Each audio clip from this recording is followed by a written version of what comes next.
नमस्कार, अभिवादन। मैं दुर्गेंद्र चौहान हूं और आप मंथन देख रहे हैं। उत्तर प्रदेश में योगी आदित्यनाथ की दूसरी पाली का पहला बजट आज तामझाम के साथ उत्तर प्रदेश की विधानसभा में पेश कर दिया गया। 6,90,000 करोड़ के इस भारी भरकम बजट में 2024 की राजनीति को भी साधने की पूरी कोशिश की गई है और $1 ट्रिलियन इकोनॉमी का रोड मैप भी इस बजट में तय किया गया है। विपक्ष ने बजट को दिशाहीन कहा है। दरअसल बजट पेश होने के बाद सत्ता पक्ष और विपक्ष के बीच मेला लूटने की रस्साकसी चलती रही। अब देखना यह है कि पूरी कवायद में आखिर आम आदमी को मिलता क्या है और आम आदमी इस बजट में आखिर खड़ा कहां है।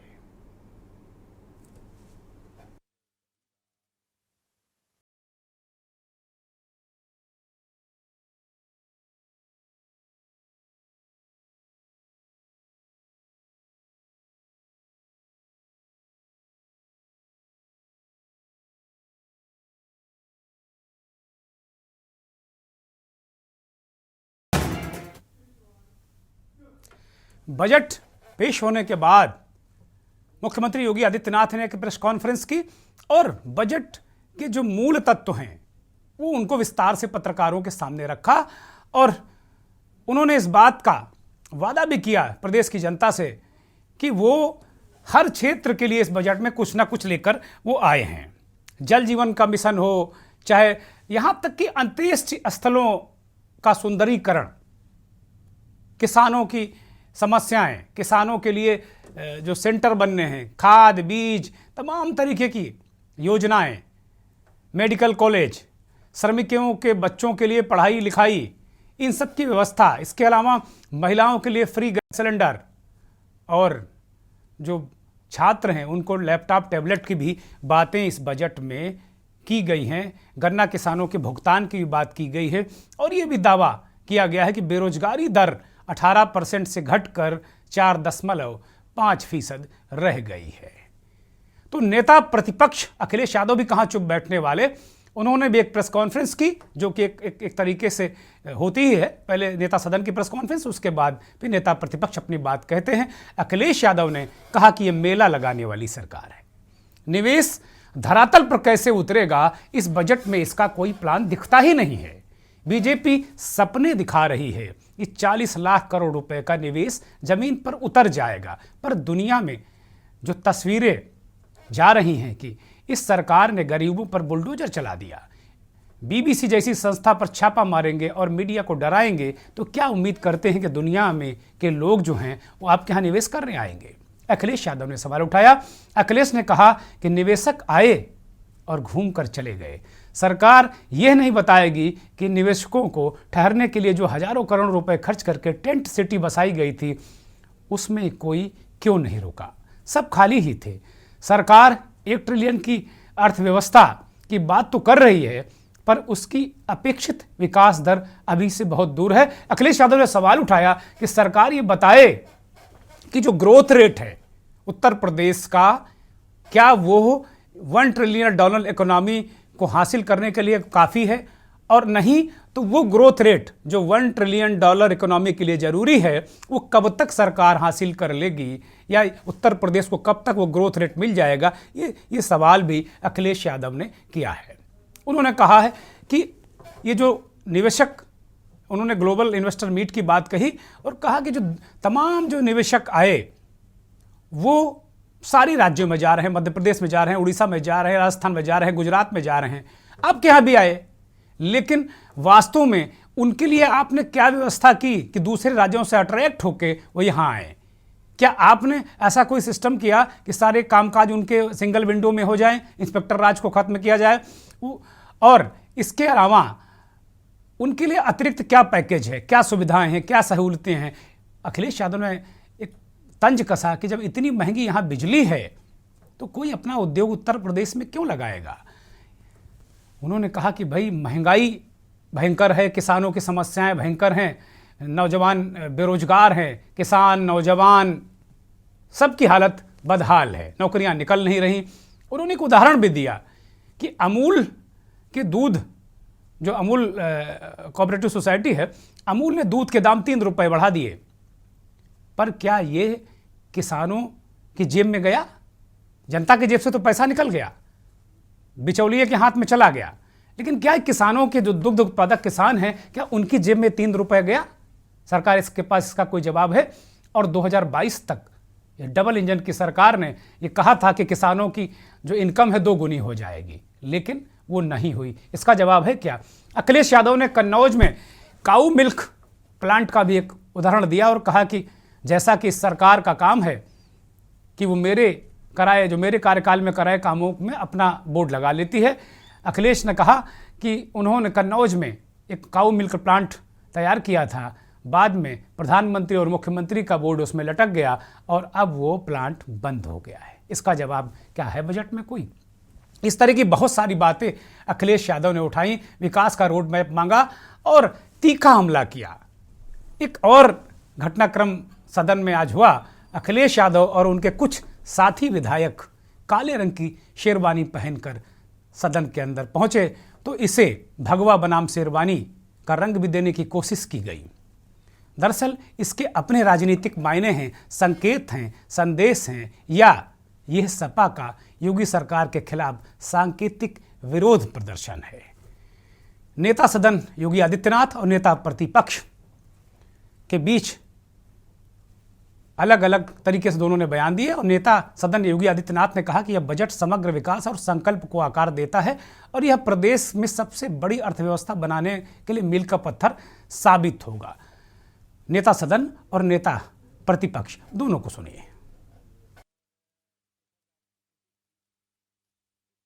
एयर कनेक्टिविटी को अगर आप देखेंगे तो उत्तर प्रदेश में 2017 के पहले मात्र 2 एयरपोर्ट क्रियाशील थे, 2 आंशिक थे और 2 वाराणसी और गोरखपुर, वाराणसी और लखनऊ ये यहां पर पूरी तरह यहां पर क्रियाशील थे।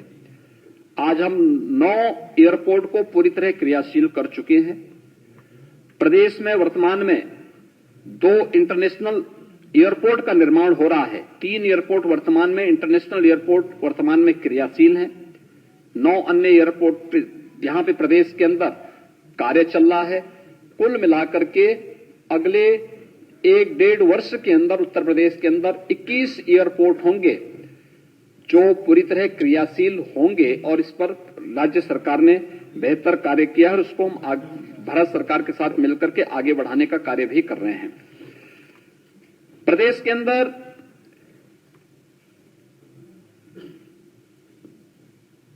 आगरा और वाराणसी में साइंस सिटी और नक्षत्रशाला की स्थापना के लिए भी इस बजट में इसका प्रस्ताव यहां पे प्रस्ताव किया गया है। और प्रदेश के अंदर परिवहन निगम का बेड़ा, आप हम सब जानते हैं कि कोरोना कालखंड में जब लॉकडाउन लगा था, बड़े पैमाने पर प्रदेश के कामगार और श्रमिक अपने राज्य के लिए आने के लिए मजबूर हुए थे। उस समय परिवहन निगम की बसेज के माध्यम से ही हमें उनको सुरक्षित स्थानों पर पहुंचाने में हमें मदद मिली थी। आज मुझे बताते हुए प्रसन्नता है कि आगामी कुंभ को ध्यान में रख करके हम लोगों ने 22-23 में 200 करोड़ रुपए नई बसेज के क्रय के लिए व्यवस्था परिवहन निगम के लिए की थी। 23-24 में परिवहन निगम की 1000 नई बसेज के लिए भी बजट में 400 करोड़ रुपए का प्रावधान किया गया है। परिवहन निगम के बस स्टैंड के लिए 100 करोड़ रुपए की अतिरिक्त व्यवस्था की गई है और प्रदेश ने जो अपनी EV policy, electric vehicle policy प्रदेश के अंदर लागू की है, उसके लिए भी 100 करोड़ रुपए का प्रावधान हम लोगों ने बजट में किया है। प्रदेश के अंदर अन्य इंफ्रास्ट्रक्चर के लिए, सड़कों के निर्माण के लिए, इंटर स्टेट कनेक्टिविटी के लिए, डिस्ट्रिक्ट मुख्यालयों को ब्रिजेज के निर्माण के लिए, सड़क और सेतुओं के निर्माण के लिए 21,000 करोड़ रुपए से अधिक का प्रावधान किया गया है। मुख्यमंत्री जी तो हो सके जवाब दें न दें, जाने न जाने वो अलग बात है। सबसे पहला मेडिकल कॉलेज जो आज के प्रदेश राष्ट्रीय अध्यक्ष हैं भारतीय जनता पार्टी के, नड्डा जी, उनके साथ मैंने मिलकर के पहला शाहजहांपुर में मेडिकल कॉलेज खुलवाया था। केवल ये बता दें कि उस मेडिकल कॉलेज की फैकल्टी पूरी है कि नहीं है। जब मेडिकल कॉलेज की फैकल्टीज़ पूरी नहीं होंगी, जो टेक्निकल स्टाफ है वो पूरा नहीं होगा, जो मशीनें चलाने के लिए स्टाफ नहीं पूरा होगा, तो मेडिकल कॉलेज केवल बिल्डिंग बनाने से मेडिकल कॉलेज नहीं चलेगा। और देखिए आप इनकी चतुराई या चमत्कारी, जब सरकार नहीं चला पा रही है मेडिकल कॉलेजेस, तो कह रही है हम पीपीपी पे मेडिकल कॉलेज चलाएंगे। अगर पीपीपी पे मेडिकल कॉलेज आएंगे तो इनकी नीयत साफ हो गई है, ये गरीब को इलाज नहीं देना चाहते हैं। और गरीब को अगर इलाज देना चाहते होते तो आपके लोहिया में अस्पताल में जो नेताजी ने कभी 1 रुपए का पर्चा किया था सरकारी, ये कीमत नहीं बढ़ाते। इन्होंने कीमत बढ़ा करके इशारा कर दिया है कि सरकारी अस्पताल में गरीब का इलाज नहीं हो सकता। एक महिला और न जाने कितनी खबरें हर दिन अखबार में छपती हैं, कोई दिन ऐसा नहीं जिस दिन अखबार में तस्वीर या खबर न छपती हो कि इस व्यक्ति को इलाज नहीं मिल पाया। और लखनऊ जैसी राजधानी में न जाने कितनी ऐसे लोग हैं जिनको समय पे इलाज नहीं मिल पाता है, उनकी जान चली जाती है। क्या दिया आपने मेडिकल कॉलेजेस के लिए? पीपीपी के रास्ते पे जा रहे हैं।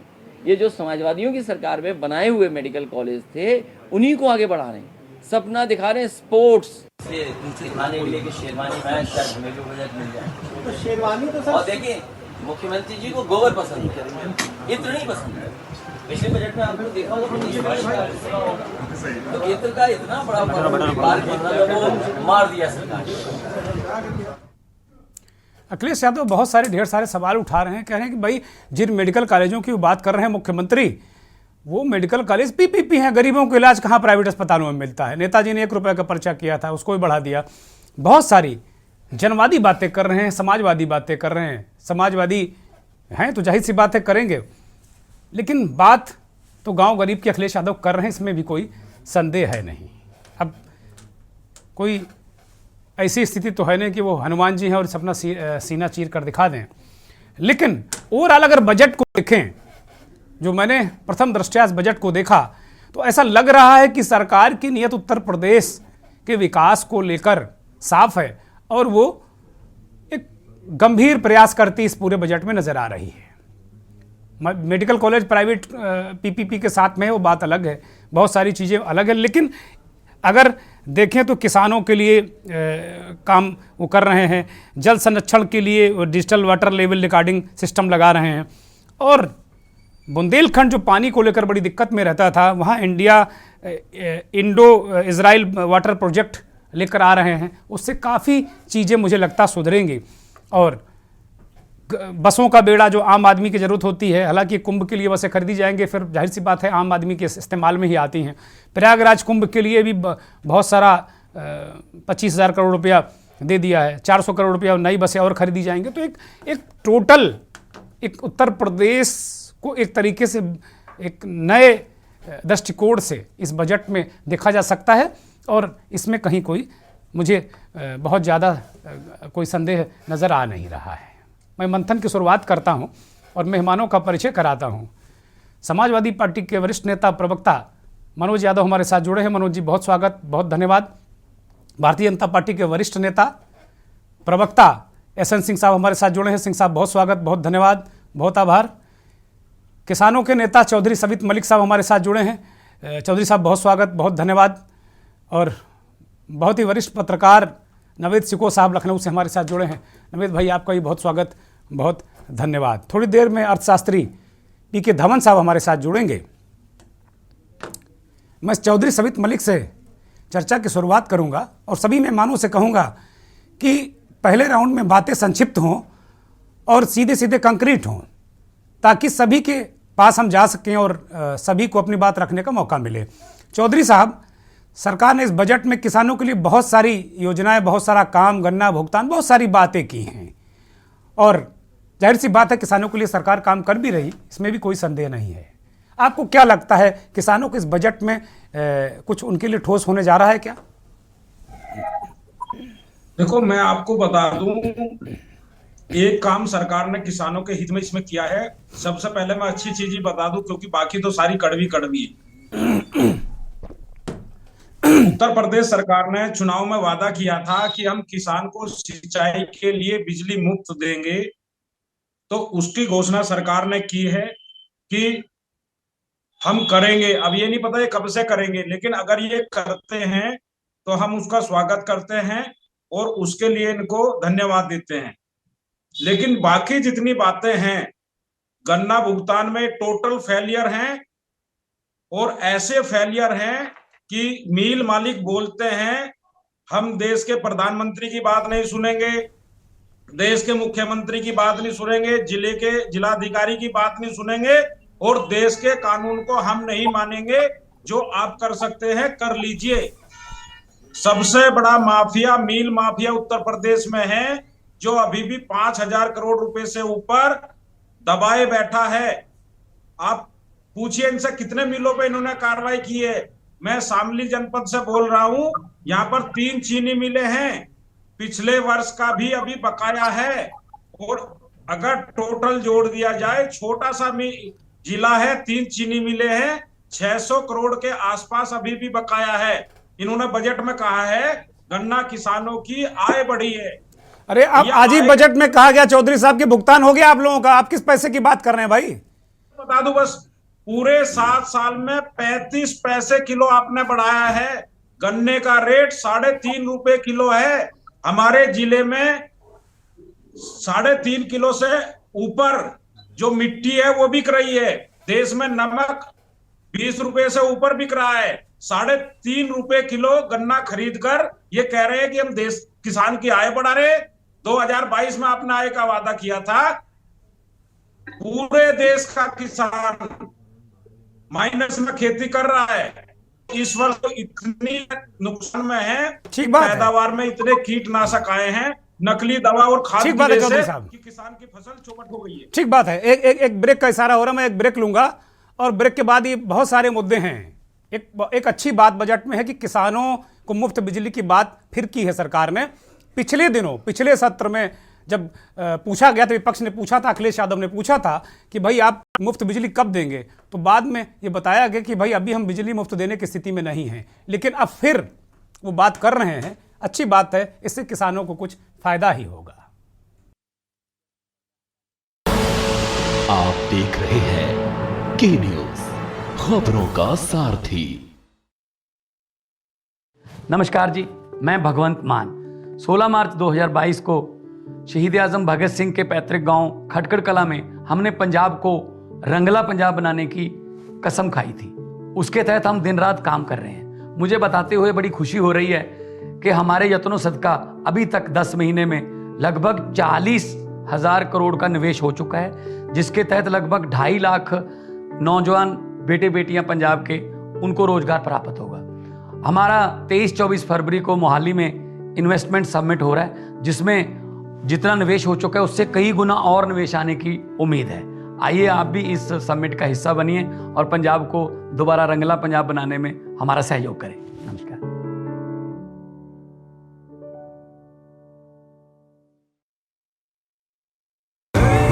देखें कौन नया खिलाड़ी आया है, समझा देते हैं, प्यार से समझाएंगे। ये तो अपनी जुबान है। जुबान एक हो तो दिल भी एक होने चाहिए। विमल, बोलो जुबान केसरी। शादी का किचन महके जहां, गोल्डी किचन किंग मसाले 100% हो वहां। जहां जाए रिश्ते बनाए गोल्डी मसाले। रोटी की कीमत बढ़ी, क्या रूस यूक्रेन युद्ध ने बढ़ाई?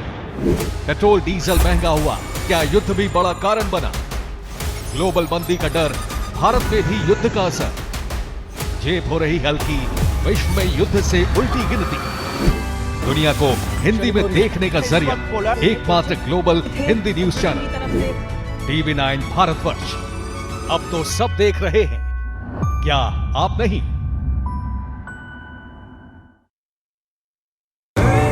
देखें कौन नया खिलाड़ी आया है, समझा देते हैं, प्यार से समझाएंगे। ये तो अपनी जुबान है। जुबान एक हो तो दिल भी एक होने चाहिए। विमल, बोलो जुबान केसरी। आप देख रहे हैं के न्यूज, खबरों का सारथी।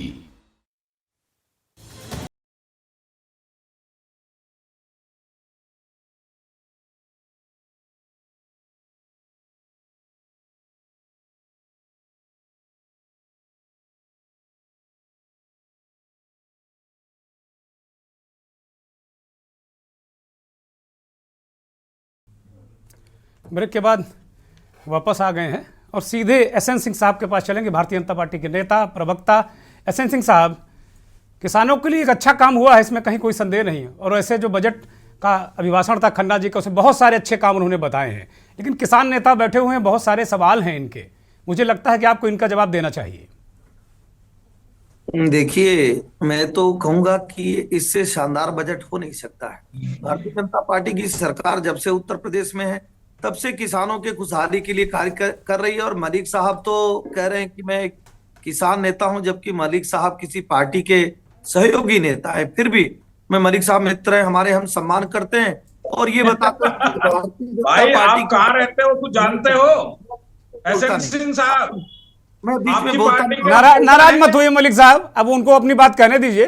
पार्टी के नेता हैं शायद, देखो आपने कभी मेंबरशिप तो नहीं दी हमको। मैं वही कह रहा हूँ, आप सुन लीजिए, फिर जब आपका मौका आएगा तो गाली दे दीजिए। अरे आप उल्टी सीधी बातें करोगे तो हम क्यों सुनेंगे? अरे लड़िए नहीं भाई, लड़िए नहीं। देखिए, मंथन को बहुत आसानी से चलाइए, आसानी से, मंथन जैसा लगना चाहिए। ये कोई झगड़ा बवाल, वो बहस नहीं है। इस कार्यक्रम का नाम बहस नहीं है, उठाकर पटक दूंगा, गिरा दूंगा, पूछ कर ही मानूंगा, ये नाम नहीं है इसका। इसका नाम है मंथन। बोलिए एसएन सिंह साहब। देखिए, मैं तो मलिक साहब से कहूंगा कि ये जो बजट है इसका स्वागत करना चाहिए मलिक साहब को भी, क्योंकि किसानों के लिए बहुत सारी योजना इस बजट में भी है। और किसान सम्मान निधि देने का कार्य जब हम कर रहे थे तो बहुत सारे ऐसे मलिक साहब के सहयोगी लोग जो थे वो कहते थे ये तो चुनावी जुमला है, बाद में किसान सम्मान निधि नहीं दिया जाएगा। किसान क्रेडिट कार्ड योजना अटल बिहारी वाजपेयी जी की देन है, जो आज किसानों को सबसे फायदा पहुंचाती है। मैं कह रहा हूं आज कृषि विश्वविद्यालय 3 ले आने का कार्य कर रहे हैं, और आपने कहा कि 1,90,000 करोड़ रुपए हम झूठे बोल रहे हैं। मतलब बाकी पार्टियों का जो डेटा 50,000 55,000 करोड़ का सही था, हमारी खराब है। हमने कहा कि हम 75,090 किलोमीटर लंबी नहरों का निर्माण कर रहे हैं, 34,316 राजकीय नलकूप और 69 बड़े जलाशय के लिए हम इस योजना में लेकर आए हैं। हम सिंचाई परियोजना के लिए 3400 करोड़ रुपया अलग से रखे हुए हैं।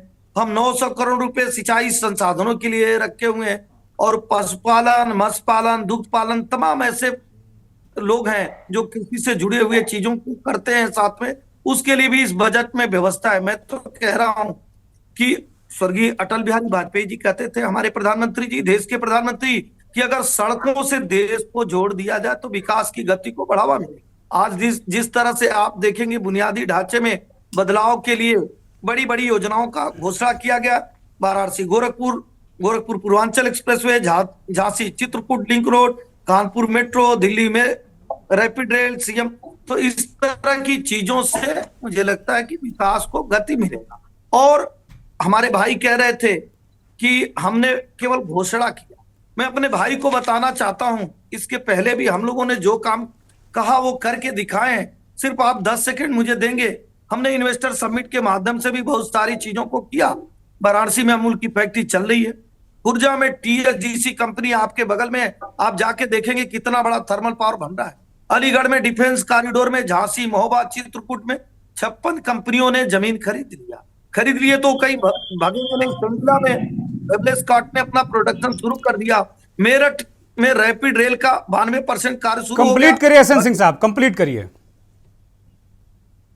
जी सर। मैं सिंह साहब एक एसएन सिंह साहब कंप्लीट करिए, मैं कंप्लीट करिए। कह रहा हूं, जेवर में इंटरनेशनल एयरपोर्ट बन रहा है, आगरा में मेट्रो बन रहा है, अमेठी में राइफल की फैक्ट्री बन रही है, नोएडा में माइक्रोसॉफ्ट 1800 करोड़ रुपया, MQ India, Pepsi, British company, Berger paint, ITC, सब कुछ बहुत लंबी लिस्ट है। फिर भी अभी हमारे कई बार मनोज जी हमारे साथ बैठते हैं और वो कहते हैं जब गवर्नर राज्यपाल महोदया अभिभाषण के तहत अपनी चीजों को हाउस में बता रही होती है, जब हाउस ऑर्डर में होता है, विधानसभा में उस चीज को बता रही होती है, आप मानने के लिए तैयार नहीं। अरे मनोज जी भी बोले भी नहीं है, आप पुराने रेफरेंस ले रहे हैं क्या सिंह साहब? मैं चौधरी सबित मलिक को 10 सेकंड देता हूं, फिर मैं मनोज यादव के पास जाऊंगा। चौधरी सबित मलिक 10 सेकंड में कंप्लीट करिए जो कुछ कहना चाह रहे हो, अगर काउंटर कुछ कहना चाह रहे हो आप। ये एक चीज को कितने बजट में गिनाएंगे मेरे भैया? एसएन सिंह साहब 5 चीजें बता दीजिए, वो 5 चीजें आप बता दीजिए कि आज के बजट में जो आपने किसान के लिए किया हो, 5 चीजें बता दीजिए मुझे। आप तो रट्टा मार के आते हो और झूठ बोलते हो। 24 घंटे झूठ बोलने का काम करते हो। आप कहते हैं जो वादे किए पूरे किए। अरे हमारा भुगतान दिला दो ना। आप लोग कहते थे 14 दिन में भुगतान दिलाएंगे।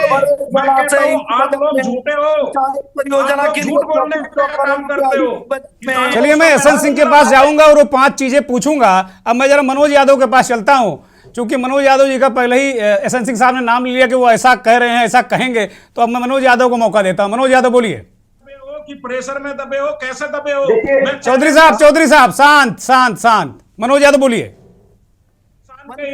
चौधरी साहब प्लीज प्लीज प्लीज, चौधरी साहब कृपया मनोज यादव को चर्चा में शामिल होने दीजिए। मंथन में मनोज यादव।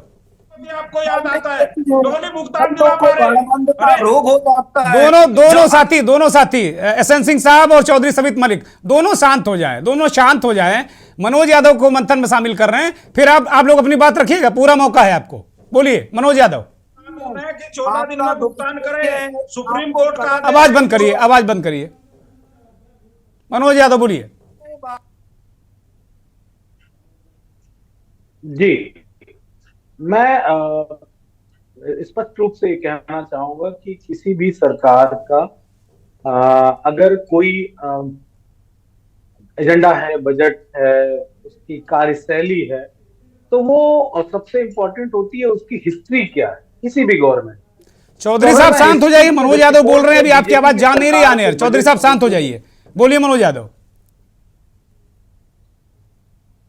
जी, आप किसी भी सरकार की हिस्ट्री जो है बजट की, वो जस्टिफाई करती है सरकार के आने वाले कार्यक्रमों के बारे में कितनी उसमें सत्यता है। पिछली बार का बजट दुर्गेन जी 6,49,000 करोड़ रुपए का था, लगभग 6,500 लाख करोड़ का बजट पिछली बार का, जिसमें 33,000 करोड़ का बजट जो था वो अनुपूरक बजट से था। बाकी 6,15,000 करोड़ का बजट सरकार ने प्रस्तुत किया। आपको जान के हैरानी नहीं, आश्चर्य भी होगा और आप सोचेंगे ये कैसी जादूगरी। सरकार ने टोटल बजट का मात्र 50% से कम का जमीन पे काम किया है। उसमें भ्रष्टाचार की भेंट कितना चढ़ा ये मुझे नहीं मालूम है, ये तो सरकार और अधिकारी बताएंगे कितना भ्रष्टाचार में गया, लेकिन 50% भी बजट नहीं। मेरे पास एक आंकड़ा है, जब पीडब्ल्यूडी का बजट एलोकेट करती है सरकार 2022-23 का, तो 27,470 करोड़ का करती है। आपको जान के हैरानी होगी कि मात्र 7,517 करोड़ रुपए पीडब्ल्यूडी में सरकार जमीन पे उतार पाती है, जो टोटल पीडब्ल्यूडी के बजट का 28% है। मैं पीडब्ल्यूडी का नाम और उदाहरण इसलिए दे रहा हूं कि एक बिग इंफ्रास्ट्रक्चर वर्क है, इसमें रोजगार के साधन बहुत मिलते हैं।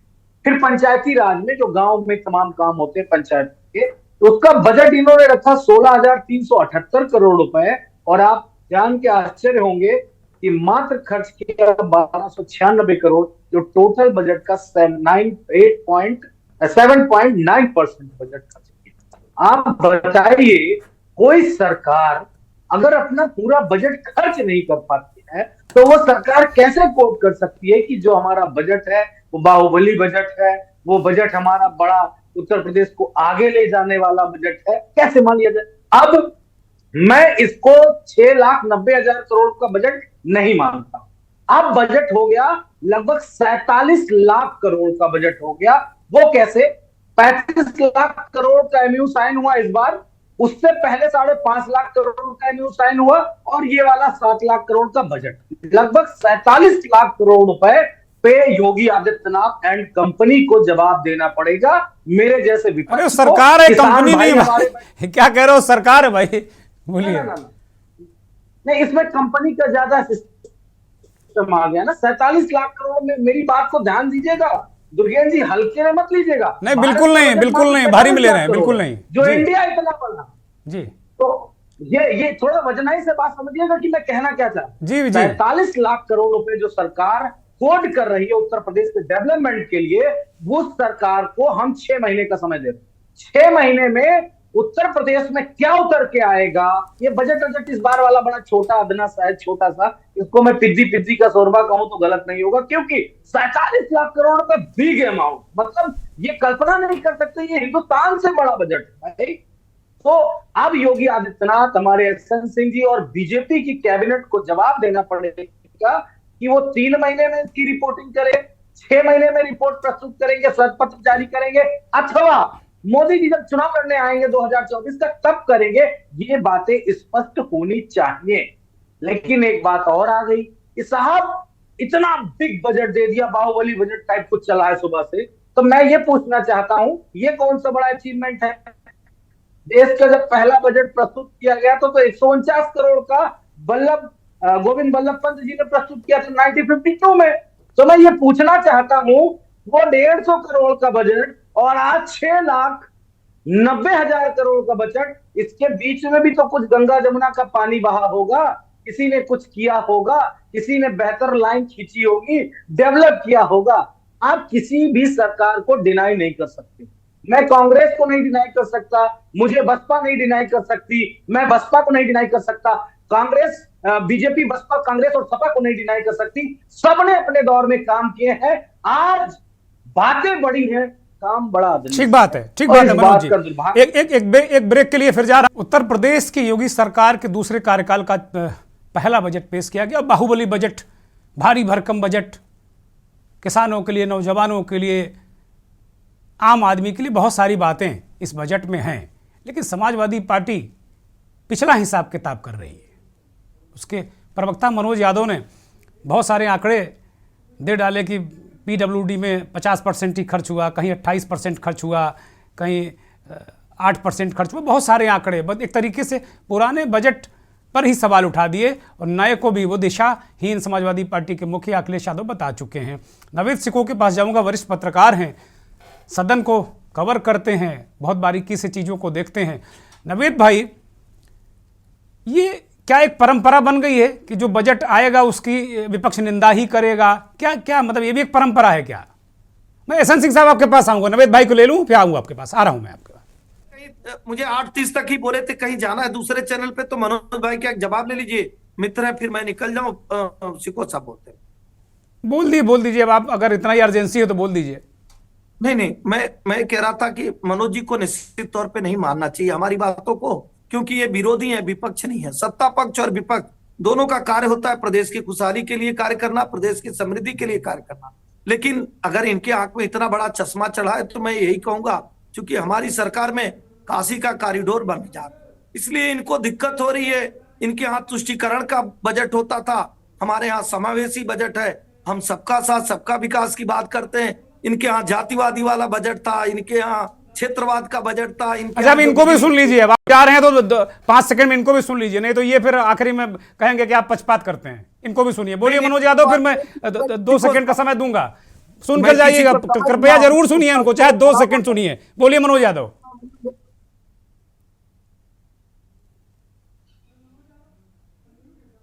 अनम्यूट करिए भाई मनोज यादव जी, वो सुनने को तैयार हैं। बीजेपी के लिए जैसे ही मैंने कोई डेटा, इन्हीं के विधानसभा का डेटा मैंने नोट किया, सरकार के ही और मीडिया का ही डेटा मैंने नोट करके बताया, बीजेपी भगवान शिव के पीछे जाके खड़ी हो गई। अभी ये भगवान राम के पीछे जाके खड़े हो जाएंगे, चले गए, बिल्कुल नहीं, वो सुनने को तैयार नहीं है, बिल्कुल चले जाएंगे। आप नवेद जी से बात करिए। हाँ नवेद जी बोलिए। जी मैंने आपका सवाल सुना था। ये बात जो आपने उठाई है, जाहिर सी बात है कि विपक्ष का काम आलोचनात्मक चीजों को उठाना होता है, उनका काम कमियों को इंगित करना होता है। सराहना करने के लिए पूरी सरकार है और उनका एक बहुत बड़ा वर्ग है।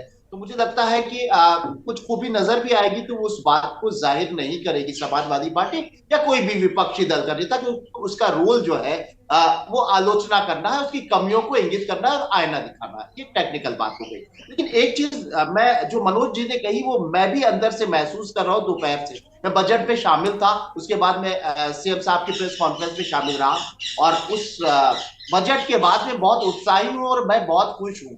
मनोज जी की बात को दोहराते हुए वही बात जो मेरे मन में है कि इतना बड़ा बजट, इतना विशाल ऐतिहासिक बजट और इत्तेफाक से कुछ दिन पहले इतना ज्यादा निवेश, यानी इतना ज्यादा खर्च उत्तर प्रदेश पर होने जा रहा है कि किसी भी प्रदेशवासी का उत्साह जो है वो बढ़ सकता है, खुशी हो सकती है। क्योंकि ये बजट के साथ में जैसा मनोज जी ने जोड़ा, ये मेरे मन में भी दोपहर से है कि निवेश इतना बड़ा और बजट भी इतना बड़ा, यानी हर क्षेत्र में इतना कुछ होने जा रहा है कि अब कोई गरीब नहीं रहेगा, अब कोई बेरोजगार नहीं रहेगा, अब किसानों की सारी समस्याएं मनोज जी ने इसको भारत से बड़ा बजट बना दिया है, 47 लाख करोड़ का। जी बिल्कुल, और ये बात सच भी है। प्रैक्टिकली अगर देखा जाए तो भाई दावा तो यही है कि निवेश में इतना आ रहा है, और ये बजट जो ऐतिहासिक है, मैं समझता हूं उत्तर प्रदेश के इतिहास में सबसे बड़ा बजट और सारे क्षेत्रों में है। ठीक है, हम हमारी शुभकामनाएं, और हम लोग क्योंकि हमारे लिए, हमारे जैसे उत्तर प्रदेश के तमाम आम लोगों के लिए, यानी उनके स्वास्थ्य के लिए है, हमारे किसान भाइयों के लिए, हमारे रोजगार के लिए, हमारे घर के जो बेरोजगार लोग हैं उनके लिए है, महंगाई को काबू करने के लिए है, सांस्कृतिक जो आध्यात्मिक पर्यटन है उसको बढ़ावा देने के लिए है, ताकि रेवेन्यू आएगा और भी तरक्की होगी। मुझे या किसी को भी इस बात में खुशी होगी क्योंकि प्रदेश बहुत उत्साही है। दुनिया के तमाम देशों का जितना बजट होता है उससे कई गुना ज्यादा उत्तर प्रदेश में निवेश और बजट को अगर मिलाया जाए तो दूध की नदियां बहने जा रही हैं और तरक्की पे तरक्की होने जा रही है। अच्छी बात है, और हम सब ये दुआ करते हैं, ये आशा करते हैं, और ये हमें उम्मीद भी है अपनी योगी सरकार से कि ये सब हो के रहेगा। लेकिन एक अनुभव है वो अच्छा नहीं है। आज मैं प्रेस कॉन्फ्रेंस में मौजूद था, करीब 300 पत्रकार थे, लेकिन 3 लोगों को सिर्फ सवाल करने का मौका मिला, मैं सवाल नहीं कर पाया। मेरे मन में भी एक सवाल था, वो मैं आपके चैनल के माध्यम से करना चाहता हूं कि आज भी गौवंश के बारे में बहुत सारी घोषणाएं हुई और बताया गया कि गौवंश के लिए इतना इतना बजट आ रहा है और तमाम पॉइंट, और मुझे भी बड़ी खुशी हुई। हमें पूरा प्रदेश चाहता है, भावनात्मक रूप से गौवंश से जुड़ा हुआ है, और तमाम भूखी गाय की वजह से हमारे किसान भाई परेशान है, इस दर्द का भी हमें एहसास है। मैं ये प्रश्न करना चाह रहा था कि पिछले बजट में भी गौवंश के लिए बहुत सारी योजनाएं, बहुत सारा बजट था, लेकिन जमीन पे कुछ नजर नहीं आता, जमीन पे इंप्रूवमेंट भी नजर नहीं आता, क्योंकि आज की वही बात तो मनोज यादव कह रहे हैं कि भाई आप बजट बहुत भारी भरकम दोगे, काम करोगे 28% काम करोगे, 8% काम करोगे, 9%। नवेद भाई के बाद भी हाथों पर लोग मरीजों को लिए जा रहे हैं। सवाल इस बात का नहीं है कि कितना बजट आया, सवाल इस बात का है कि जमीन पर कितना उतार पाएंगे। जमीन पर उतरता हुआ अगर नजर आएगा, और हम सब दुआ करते हैं कि जमीन पर उतरता हुआ नजर आए, चाहे निवेश हो चाहे उत्तर प्रदेश का बजट हो, लेकिन जब हम स्वास्थ्य सेवाएं देखते हैं तो मुझे लगता है कि वो पैसा कहां चला गया। और हमारे जैसे करोड़ों उत्तर प्रदेश के जनता को ये लगता होगा, जब हम भूखे जानवरों को देखते हैं और हम देखते हैं कि किस तरीके से भूखे जानवरों का आतंक जो है किसानों की फसल को चरे जा रहा है, और हमारे प्रदेश के किसान परेशान है, तो हम ये सोचते हैं गौवंश के लिए जो तमाम पिछले बार बजट में भी हम शरीक आए दुगना तो दूर की बात है, जो उनका थोड़ा बहुत खरपतवार पैदा हो रहा है वो भी गायब हो जा रहा है। गांवों की स्थिति आप लोग गांवों से कनेक्ट में देख रहे होंगे। बिल्कुल मनोज यादव, अभी बीजेपी के प्रवक्ता ने कहा कि भाई अब वो बड़ी गोलमोल बात करके गए कि आप लोगों को दर्द होता है, क्या होता है, बहुत सारी बातें वो करके गए, लेकिन जो आपके तथ्यात्मक चीजों का वो जवाब देकर गए नहीं है। देखिए, मेरे पास पशुपालन का आंकड़ा है, और इत्तेफाक से मेरा आंकड़ा नहीं, विधानसभा का ही आंकड़ा है, कोई मेरा थोड़ी नहीं, विधानसभा ही तो डाटा देगी। 2,575 करोड़ रुपए पशुपालन के लिए इस सरकार ने पिछले बजट में रखे थे, खर्च किया 1296 करोड़, लगभग 50% के करीब। आप बताओ, जिस सरकार का, जिस मुख्यमंत्री का हफ्ता नहीं बीतता है, गाय माता के साथ फोटो आ जाती, कभी गोरक्षक पीठ गोरखपुर से, कभी लखनऊ से, कभी किसी और जनपद से। अखिलेश यादव जी का तो साल भर 5 साल की सरकार में शायद 1-2 बार गाय के साथ कहीं फोटो आई हो ना, अन्यथा कोई इस तरह का प्रोपोगंडा वाली चीज समाजवादी पार्टी ने कहते हैं आप लोग विरोधी हो, गाय गंगा के विरोधी हो आप। विरोधी, अरे गंगा वाला कह दे रहे हैं, उसमें भी 45% मात्र खर्च हुआ है नमामि गंगे का, और वो 21,329 करोड़ था, और मात्र खर्च हुआ 9,619 करोड़ मात्र खर्च हुआ। ये सारे मैं डेटा इसलिए बता रहा हूं कि जनता सुने और जाने, क्योंकि इन्हीं पिच पे बीजेपी खेलती है, नमामि गंगे पे खेलती है, पशुपालन गौरक्षक पालक पे खेलती है, आपका जो और इनके पसंदीदा इंफ्रास्ट्रक्चर पे खेलती है, क्योंकि योगी जी ऑलवेज कहते हुए नजर आते, हमने ये एक्सप्रेसवे बना दिया, वो एक्सप्रेस 5 एक्सप्रेसवे बना दिया, पता नहीं 5 अभी टोटल बन पाए कि यूपी नहीं बन पाए, वो 5 बना दिए। तो आप जो आपके फेवरेट सब्जेक्ट प्रोजेक्ट है, अगर उस पर आप बजट नहीं खर्च कर सकते। एक मैं ऊर्जा के बारे में बता दूं, 54,420 करोड़ का था, संख्या बड़ी अच्छी है 420 वाली। 32,893 करोड़ खर्च हुआ दुर्गेंद्र जी, इसलिए खर्च हुआ क्योंकि बिजली सरकार किराए पे ले रही है और महंगे दरों पे किसानों को, आम जनमानस को दे रही है, इसलिए 60% बजट ये खर्च कर पाए। अगर ये सरकार ये कहती है, बड़ी ईमानदारी से हमें खुशी होगी, क्योंकि हमने अपने टर्नओवर में काम किया, डेवलपमेंट करके दिखाए। हमने जो एमयू साइन किए, 1 लाख करोड़ का एमयू समाजवादी पार्टी ने 5 साल में साइन किया और वो जमीन पे उतरा, और हर जगह पे वो उस काम का फीता काटने का भी मौका मोस्ट प्रोबेबली योगी जी को मिला, चाहे वो इकाना स्टेडियम हो, चाहे मेदांता हो, चाहे बगल में लुलु मॉल हो, या सैमसंग की कंपनी हो, अमूल की फैक्ट्री हो। हमने पराग को भी आगे बढ़ाने का, अभी बना के गिना चले गए कि बनारस में हमने अमूल लगवाया, अरे वो तो समाजवादी पार्टी की देन थी। आप ये दूसरे के काम पे जब आप अधिकार जताने लगते हो, बताने लगते हो, तो ये लगता है कि सरकार के पास क्या रियल में कोई विजन नहीं है, कोई ऐसा डेटा नहीं, कोई ऐसा रोड मैप नहीं है कि सरकार अपनी चीजों को बता सके। मेरे पास जो डेटा है, 5,50,000 करोड़ में सरकार ने मात्र 13,000 करोड़ रुपए जमीन पे उतारे हैं, मात्र 13,000 करोड़ रुपए।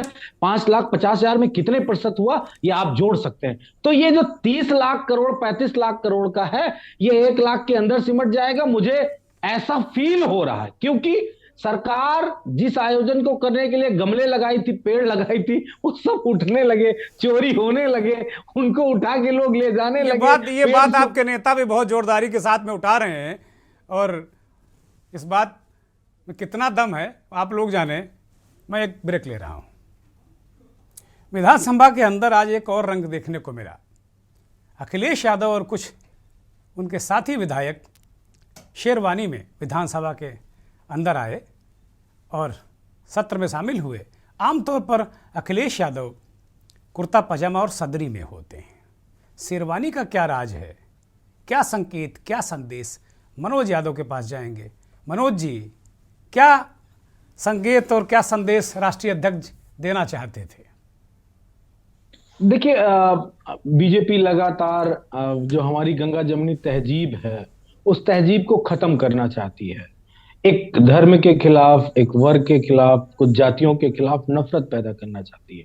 और हमारा आपस में भाईचारा इस बात का है कि हम उनके त्योहार में शामिल होते हैं, वो हमारे त्योहार में शामिल होते हैं, और हमारा देश का जो पूरा इंफ्रास्ट्रक्चर है, जो सामाजिक पूरा एक ढांचा है, उस ढांचे को मजबूती से पकड़ बना के आगे बढ़ाने का काम सभी धर्म के, सभी जाति के लोग करते हैं। सरकार ने कुछ मैसेज देने की जरूरत की है। मैं जरूरत शब्द इसलिए इस्तेमाल कर रहा हूं कि भारतीय इतिहास में उत्तर प्रदेश की राजनीति में कभी इस तरह नहीं हुआ जो आप जल्दी 1-1.5 साल में आप देखते नजर आ रहे हैं। एक परिवार के पीछे सरकार पड़ के 2-2 लोगों की सदस्यता को रद्द कर दी है। तीसरी हमारी विधायक हैं विजमा यादव, उनकी सदस्यता रद्द कराने का प्रयास करने जा रही। चौथी, पांचवी, छठी, सातवीं, मतलब विपक्ष के विधायकों की सदस्यता खत्म करने का पूरा षड्यंत्र सरकार रच रही है। अगर आप ये कोशिश करोगे कि एक धर्म के लोगों का, एक वर्ग के लोगों को आप वहां से वंचित रखोगे, तो आपको सब वैसे ही नजर आएंगे। क्यों नजर आएंगे? आप जिसको मिटाओगे, हम उस बीजेपी ने तो इसे भगवा वर्सेस शेरवानी बता दिया। नहीं, देखिए, बीजेपी तो ऐसा बिल्कुल कहेगी, लेकिन बीजेपी तो करे आप लोग तुष्टीकरण करते हैं। नहीं, तुष्टीकरण का है क्या भाई? अखिलेश जी की शेरवानी पहली बार पहने हैं क्या? विधानसभा में तो पहली बार पहन के गए होंगे, मुझे लगता है। ठीक है, नहीं, बराक ओबामा से मिले तब उन्होंने पहनी थी, उससे पूर्व में शादी के फंक्शन हुए उनके यहाँ तब उन्होंने एक फोटो नहीं, अभी फोटो शूट हुआ है तब उन्होंने पहनी। कितनी बार पहनी हो, मैंने खुद उनको अपनी आंखों से देखा है कितनी बार पहने। जब महोत्सव होते थे सफाई के तब उन्होंने पहना ठंड में। ठीक है, गए, ये बेहतर है, कोई बाउंडिंग नहीं है किसी के ऊपर। सवाल पूछ। ठीक बात है। चौधरी सवित मलिक के पास जाएंगे। इस बीच अर्थशास्त्री धवन साहब भी हमारे साथ जुड़ गए हैं। कुछ व्यवधान था इसलिए वो हम तक नहीं जुड़ पा रहे थे, फिलहाल जुड़े हैं। धवन साहब से भी एक लेंगे उनकी प्रतिक्रिया। मलिक साहब, ये बिजली को लेकर बहुत सारी बातें, आपने बहुत सारे सवाल उठाए, बीजेपी की प्रवक्ता उनका जवाब उन्होंने नहीं दिया, लेकिन बिजली का क्या मसला है? क्योंकि पहले किसानों को जब चुनाव आता है 2022 का तो कहते हैं मुफ्त बिजली देंगे, उसके बाद में पता चलता है कि विधानसभा में कह देते हैं बिजली हम नहीं दे पाएंगे।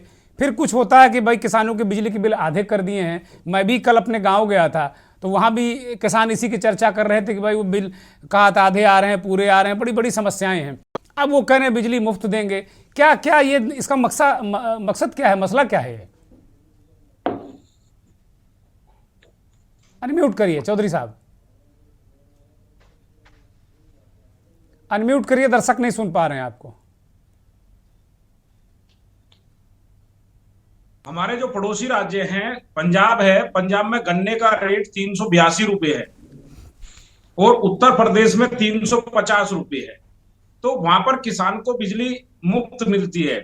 हमारा पड़ोसी राज्य हरियाणा है, वहां पर गन्ने का रेट 372 रुपए है और वहां पर किसान का जो सिंचाई का बिल है वो 350 रुपए आता था। लेकिन हमारे उत्तर प्रदेश में 350 रुपए गन्ने का रेट होने के बाद भी 2200 रुपए बिल आता था मिनिमम। 2200 को इन्होंने पिछले साल घटा के 1100 पे लाए। तो हम लोग लगातार आंदोलन कर रहे थे, लगातार मांग कर रहे थे। तो आज इन्होंने सुनी है और इन्होंने कहा है कि हम सिंचाई के लिए बिजली मुफ्त देंगे। लेकिन एक विडंबना देखिए, एक तरफ सरकार कह रही है हम सिंचाई के लिए बिजली मुफ्त देंगे। हमने उनको कहा कि घोषणा करेंगे, अभी राज ये है कि जबरदस्ती किसान के नलकूपों पर मीटर लगाए जा रहे हैं।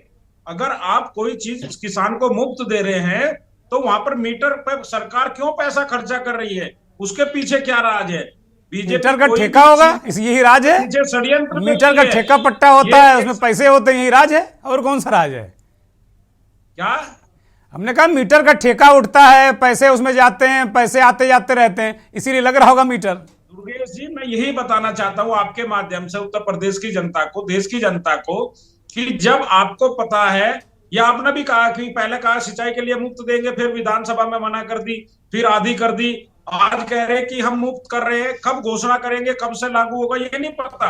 लेकिन जबरदस्ती, आज भी मैं कलेक्टर ऑफिस में बैठा था, हम लोग धरना दे रहे थे, किसान का ट्रांसफार्मर फूक गया, 10 दिन हो गए, उसकी फसल सूख रही है, उसको कह रहे पहले ट्यूबवेल पर आप मीटर लगवाइए नलकूप पे अपने, तब आपको ट्रांसफार्मर मिलेगा। दूसरा, ये बात करते मैं बार बार कहता हूं आपसे भी कि हमारे प्रदेश के अंदर एक माफिया तंत्र है, जो मील माफिया है, जो किसान का पैसा दबाए बैठे हैं। अगर आप माफियाओं पर कार्रवाई करना चाहते हैं तो मील माफियाओं पर करिए, जो किसान का, गरीब का, मजदूर ठीक बात है। का इस पर हम किसी दिन अलग से चर्चा करेंगे चौधरी साहब। लेकिन वास्तव में पहले बिजली देंगे, फिर नहीं देंगे, फिर देंगे, मुझे लगता है इस साल के अंत तक करेंगे, क्योंकि अगले साल है चुनाव। मैं धवन साहब के पास जाता हूं, अब चूंकि बहुत ही कम वक्त बचा है। धवन साहब, बहुत भारी भरकम बजट और उत्तर प्रदेश को एक दिशा देने वाला बजट, लेकिन जो विपक्ष है वो मानने को तैयार नहीं। वो पुराने बजट का हिसाब किताब लेकर बैठ गया है कि भाई 50% खर्च किया, 19% खर्च किया, 28% खर्च किया। धवन साहब। दुर्गेन जी, ऐसा है कि ये हिंदुस्तान के सबसे बड़े प्रदेश का एक एनुअल एक्सरसाइज है बजट के रूप में, और इस बजट में हालांकि फिगर तो बड़ी भारी भरकम आई है, 6,90,000 करोड़ की बात हुई है। लेकिन आप देखिए कि मैं भारतीय जनता पार्टी के बजट या उसके बजट की बात नहीं कर रहा, एक प्रदेश के बजट की आज इकोनॉमिक एंगल से क्या उसका महत्व है, उस पर मैं कुछ अपना प्रकाश डालना चाहूंगा। कि सबसे पहले तो जीएसटी आने के बाद से जो आप लोगों को हेडलाइंस पहले मिला करती थी वो खत्म हो गई, कि इसमें 5 रुपए बढ़े, इसमें 10 रुपए कम हुए, इसमें महिलाओं को छूट मिली, ये मिला। जो टैक्स का निर्धारण और टैक्स प्राइजेस का एनफोर्समेंट जो डिसीजन होते थे, वो मौका अब ये बजट खो चुका है। तो उस लिहाज से इस बजट का कोई भी महत्व नहीं रह जाता है। दूसरी तरफ अगर आप टोटल बजट को देखें तो तकरीबन 75 से 80% का खर्चा, टोटल बजट के 75 से 80% का खर्चा सैलरी, पेंशन, ब्याज, जो राज्य सरकार ने लोन लिए हुए हैं उस पर ब्याज, और लोन के रिपेमेंट में टोटल बजट का 75 से 80% पैसा खर्च हो जाता है। तो बात रह जाती है केवल 20% की। अब 20% में हम ये जानते हैं कि प्रदेश में एक लोकतांत्रिक तरीके से चुनी हुई सरकार है। उस सरकार ने अपना एक एजेंडा दिया हुआ है। चुनाव के वक्त उन्होंने एक अपना मैनिफेस्टो दिया था। कोई भी सरकार हो उसकी ये जिम्मेदारी होती है। साहब कंप्लीट करिए, अब 10 सेकंड मात्र मेरे पास बचे हैं, कंप्लीट करिए। कोई भी सरकार हो उसके पास ये जिम्मेदारी होती है कि जो भी उसने मैनिफेस्टो में अपना वायदे किए हैं उसको पूरा करेगी। तो मुझको लग रहा है ये बजट पॉलिटिकल एंगल से तो महत्वपूर्ण हो सकता है, लेकिन अर्थशास्त्र और इकोनॉमिक्स के लिहाज से मुझको इसमें बहुत महत्व नहीं नजर आता है। और जो डेवलपमेंट वर्क सरकार पहले से घोषित किए हुए उसी को आगे एक्सटेंड कर रही है और उसको एक फेज्ड मैनर में लेके चल रही है। इससे ज्यादा मैं इस बजट के बारे में मुझको नहीं लगता है कि कुछ कहने की जरूरत है। बहुत शुक्रिया पीके धवन साहब, बहुत शुक्रिया। एसएन सिंह साहब आपका भी बहुत शुक्रिया। चौधरी सईद मलिक आपका शुक्रिया। नवेश सिको साहब आपका शुक्रिया। और मनोज यादव आपका भी बहुत बहुत धन्यवाद। धन्यवाद उन करोड़ों दर्शकों का जो के न्यूज़ को देखते हैं, हमारे इस खास कार्यक्रम मंथन को देखते हैं। अपनी अंतिम टिप्पणी में अर्थशास्त्री पीके धवन ने साफ कर दिया कि ये बजट राजनीतिक रूप से महत्वपूर्ण हो सकता है, लेकिन आर्थिक रूप से उन्हें इस बजट में कुछ खास दिख नहीं रहा है। वक्त चलते चलते का और चलते चलते में भी बात विधानसभा के अंदर की। उत्तर प्रदेश विधानसभा के बजट सत्र के दौरान उप मुख्यमंत्री ब्रजेश पाठक और ओम प्रकाश राजभर, जो कभी भाजपा से छटक गए हैं, कभी करीब आते हैं फिर छटक जाते हैं, फिर सपा के पास जाते हैं फिर छटक जाते हैं, ऐसा मिले हैं लग रहा सदियों के बिछड़े दो यार मिले हैं या मेले में बिछड़े दो भाई मिले हैं। ये तस्वीरें कुछ कहती हैं। आगे ये किस रूप में परिलक्षित होगा ये देखने वाली बात होगी। अब चलते चलते का एक दूसरा हिस्सा, आज सोशल मीडिया में जो सबसे ट्रेंड कर रही खबर, आज हमारा ये चलते चलते का दूसरा हिस्सा है। कई बार कुछ तारीखें ऐसे कारणों से यादगार बन जाती हैं जिन्हें हम ताउम्र भूल नहीं पाते हैं। ऐसी ही एक तारीख 22 फरवरी 2021 है और आज 22 फरवरी है। यूपी के इतिहास में ये 2021 की तारीख दर्ज की गई थी, जिसमें उत्तर प्रदेश के बागपत में स्वतंत्र भारत का प्रथम चाट संग्राम हुआ था। अब आप कहेंगे कि क्या चिकाई वाली बात कर रहे हैं हम, है चिकाई वाली बात। आज उसी संग्राम की तस्वीरों के साथ आपको छोड़े जाते हैं। वो मल्ल युद्ध देखिए और मुझे इजाज़त दीजिए। बहुत बहुत नमस्कार।